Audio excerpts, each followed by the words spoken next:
so long. We've been waiting for this time to begin. We ain't getting any older.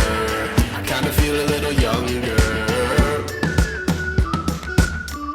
Radhe Krishna ji, स्वागत है आप सभी का आपके अपने YouTube चैनल पर। तो कैसे हैं आप सब, कमेंट करके ज़रूर बताइएगा। ये टाइम है घर में, सिर्फ मैंने घर के जो नॉर्मल काम होते हैं बस वो मैंने ख़त्म किए, जैसे झाड़ू पोछा वगैरह। और बच्चे भी सो के उठ गए थे, मैंने दिया बाती वगैरह भी अपने कर लिए थे। तो लड्डू गोपाल जी को ना मैंने भोग लगाया था लड्डू। और गुड़िया जैसे ही सो के उठी ना तो मैं बाहर थी और आके ना उसने एकदम से पहले लड्डू गोपाल जी के सामने से लड्डू उठा के खाना शुरू कर दिया। और उसके बाद फिर मैं नवी भी बोलने लगा कि मम्मा मुझे भी दे दो एक लड्डू, मुझे भी भूख लगी है। उसको भी मैंने एक लड्डू दिया और अभी थोड़े से ही बची हैं। अभी मैं सोच रही हूँ कुछ और बच्चों के लिए बना के रख लेती हूँ कि ना बहुत आसान हो गया है जब से मैंने लड्डू बनाए हैं। जब भी उनको बोलते हैं कि मम्मा थोड़ी भूख लगी है तो मैं लड्डू उठा के उनको दे देती हूँ। वैसे ज़्यादा भी नहीं देती, दिन में सिर्फ 1 या 2 से ज़्यादा मैं उनको लड्डू नहीं देती हूँ क्योंकि ये हैवी हैं बहुत ज़्यादा। उसके बाद ना फिर मैं लग गई थी अपने घर के नॉर्मल कामों में। बच्चे उठ गए थे, मैंने सोचा आज ना उनको नहलाऊंगी नहीं क्योंकि कल मैंने बच्चों को नहलाया था। आज था ना मैं सिर्फ उनके मुँह हाथ धो के कपड़े चेंज कर दूँ। तो थोड़ी सी ना ये गाजर रखी हुई थी, 1 किलो के आसपास होंगी, ये 1 किलो ही थी, इसमें से 1-2 ही निकली थी बस, ज़्यादा नहीं। तो इनको भी मैंने धो के रख लिया था और साथ ही साथ ना दूध गर्म हो गया था, गैस को भी मैंने साफ कर दिया था दोबारा से। और बच्चे यहाँ पे लगे हुए थे खेलने में, रजाई वगैरह ठीक कर दी थी। ऐसे चादर तो होती नहीं है कि सर्दियों का ना ये बड़ा फायदा होता है कि रजाई ही सिर्फ इकट्ठी करनी होती है। बेडशीट वगैरह ना मैं 3-4 दिन छोड़ के मैं बेडशीट चेंज करती हूँ। और बेडशीट का भी ऐसा है जिस दिन धूप अच्छी निकलती है ना तो मैं इसी को धो के दोबारा से बिछा देती हूँ क्योंकि मुझे बहुत अच्छी लगती है अपनी ये वाली बेडशीट को ना। 9 साल हो गए हैं बेडशीट को, मेरी शादी की ही है ये और तब से ही मैं इसको बिछाती हूँ। तो यहाँ पे बच्चों के मुँह हाथ वगैरह धो के उनके कपड़े चेंज कर दिए थे, गुड़िया को मैंने रेडी कर दिया था। और नवी आ गया था खुद ही अपने मुँह हाथ धो के, तो वो यहाँ पे लगा था अपनी किताबें लगाने में। तो मैंने पहले बच्चों के लिए बना दिया था एक पराठा जिसको खा के नवी चला गया था ट्यूशन, लेकिन गुड़िया यहीं पे ही थी। गाजर को कद्दूकस करके ना चढ़ा दिया था इसको गैस के ऊपर, इसका पानी सूखने के लिए। तब तक बाहर ना देखा कि थोड़ा थोड़ा ना शोर हो रहा था, डीजे वगैरह बज रहे थे। तो मैंने बाहर जाके देखा तो ये ना यात्रा निकल रही थी, ऐसे बहुत भीड़ थी। जब मैं गई तब तो आधे से ज्यादा ना आगे चली गई थी।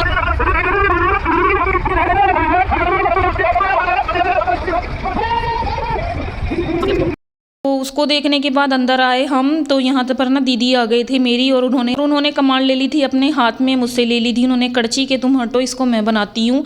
और आज ना मैंने सोचा था कि गाजर की ना मुझे बर्फी बनानी है, गाजर का हलवा नहीं गाजर की बर्फी बनाएंगे। बड़ा शौक है मुझे गाजर की बर्फी खाने का, बहुत अच्छी लगती है मुझे गाजर की बर्फियाँ, लेकिन इसको बनाना मुझे नहीं आता था। फर्स्ट टाइम ही मैं ट्राई करने वाली थी, लेकिन बीच में दीदी आ गए, वो बोल रहे थे कि मुझे भी नहीं आती बनानी, मैं भी सीख लूंगी और तुम्हारी भी बन जाएंगी गाजर की बर्फियाँ। तो चलो देखते हैं ट्राई करके कि कैसी बनती हैं। खूब बढ़िया से दीदी ने इसको गाजर को पहले इसका पानी सुखाया और उसके बाद ना अच्छे से इसके अंदर चीनी डालनी थी, चीनी थोड़ी ज्यादा ही डालनी थी क्योंकि इसकी चाशनी हमें पकानी थी। और जब से खूब अच्छे से ये पक गई थी ना, बहुत टाइम लगा था इसको पकने में, और जब ये पक गई थी ना खूब अच्छे से 2-3 तार की चाशनी बन के तैयार हो गई थी।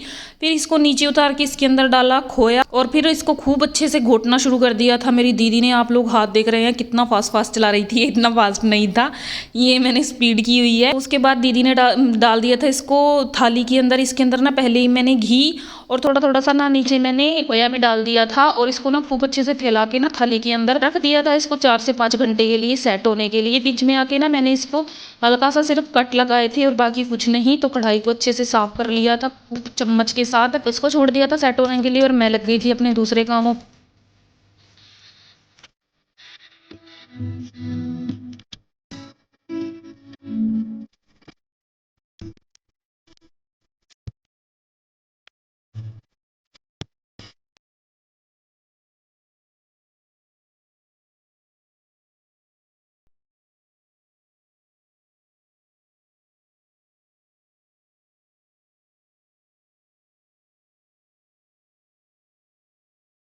में तो दीदी चले गए थे सेजल को लेके थोड़ी देर के लिए, और मैंने ना यहाँ पे अपने लड्डू गोपाल जी की एक नई ड्रेस बनाने में लगाई हुई थी।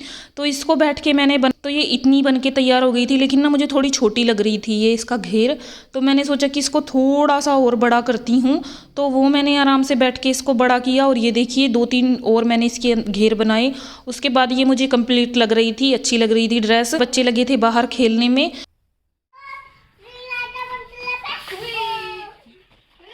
फिर मैंने सोचा कि चलो इनको खेलने देते हैं और अंदर जाके चेक करते हैं कि हमारी बर्फियाँ अच्छे से सेट हुई हैं कि नहीं। और भाई कसम से तब तक मेरे हस्बैंड भी आ गए थे जब तक ये बर्फियों की मैं कटिंग कर रही थी। 3:30 के आसपास का टाइम ये रहा होगा जब मैं इनकी कटिंग कर रही थी बर्फियों की।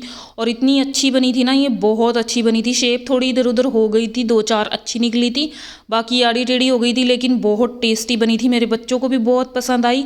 लेकिन हस्बैंड का रिएक्शन मेरे कुछ ऐसा ही ऑफ होता है, क्योंकि अभी आए थे वो थके हुए थे, लेकिन आते ही मैंने उनको खिला दिया तो वो बोल रहे थे कि अच्छी बनी है, लेकिन मेरे रिएक्शन ऐसे ही होंगे। बर्फियाँ वाकई बहुत टेस्टी बनी थी, आप लोग भी ट्राई कीजिएगा। पहले थोड़ी बनाइएगा, जैसे मैंने थोड़ी सी बनाई है, लेकिन आगे मैं थोड़ी ज़्यादा बनाऊंगी, क्योंकि ये ना 1-2 दिन के अंदर अंदर ही मेरे बच्चों ने ख़त्म कर दी थी, इतनी टेस्टी ये बनी थी। शाम का अभी 4-4:15 के आसपास का टाइम होगा, क्योंकि आज मुझे मंदिर भी जाना था दिया बाती करने के लिए।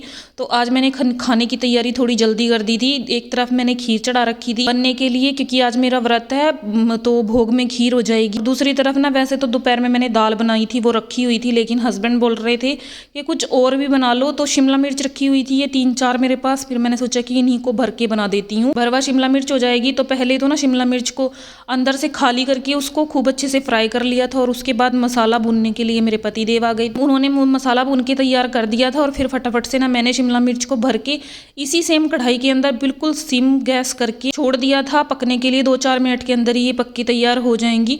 और मुझे ना ऐसे ही आसान लगती है शिमला मिर्च करेले वगैरह बनाने, मैं ऐसे ही बनाती हूँ, पहले तल के और उसके बाद मैं भर के उसी के अंदर छोड़ देती हूँ, तो काफ़ी इजी हो जाता है ऐसे। के बाद लस्सी भी बन गई थी, तो उससे मैंने मक्खन को निकाला और गैस वगैरह खूब अच्छे से मैंने सारी शेल्फ क्लीन कर दी थी दोबारा से। ये आदत है मुझे बार बार गैस को साफ करने की।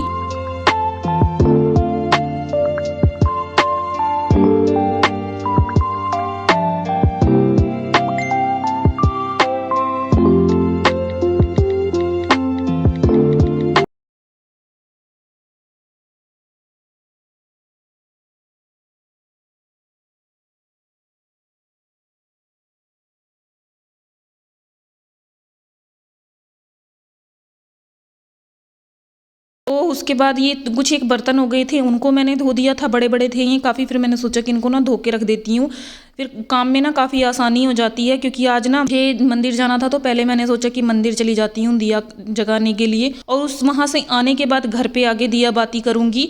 तो मंदिर से आने के बाद ना मैंने घर पे आराम से बैठ के पहले भोग रखा भगवान जी के सामने, फिर जल वगैरह रख लिया कि आज मेरा व्रत था, और जब चाँद निकलेगा तभी मैं जल चढ़ा के भगवान जी को अपना व्रत खोलूँगी। और आज चाँद भी ना 8 बजे के आसपास निकला था रात। अब पूर्णमासी का चाँद 7:50 पे निकला था। हाँ, मैंने टाइम देखा था। तो थोड़ा आराम से बैठ के अपनी कथा की, पूजा पाठ की, और आरती करने के बाद पहले तो मैं थोड़ी देर बैठी रही बच्चों के पास, थोड़ी बातें की।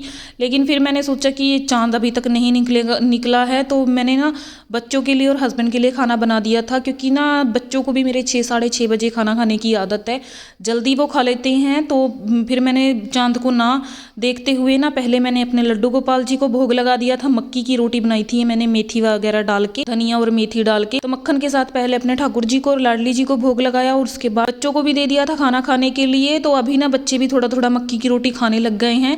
लेकिन सेजल ना ये मेथी वगैरह डाल के नहीं खाती है मक्की की रोटी, सिंपल उसके लिए मैंने बना दी थी। और फिर पतिदेव को भी दे दी थी थाली लगा के। तो लस्सी, मक्की की रोटी और मक्खन, ये बिल्कुल देसी सी थाली तैयार करके मैंने उनको दी। इसको खा के वो काफ़ी खुश हो गए थे, बोल रहे थे कि ये ठीक है, ये सिंपल थाली काफ़ी अच्छी लगती है।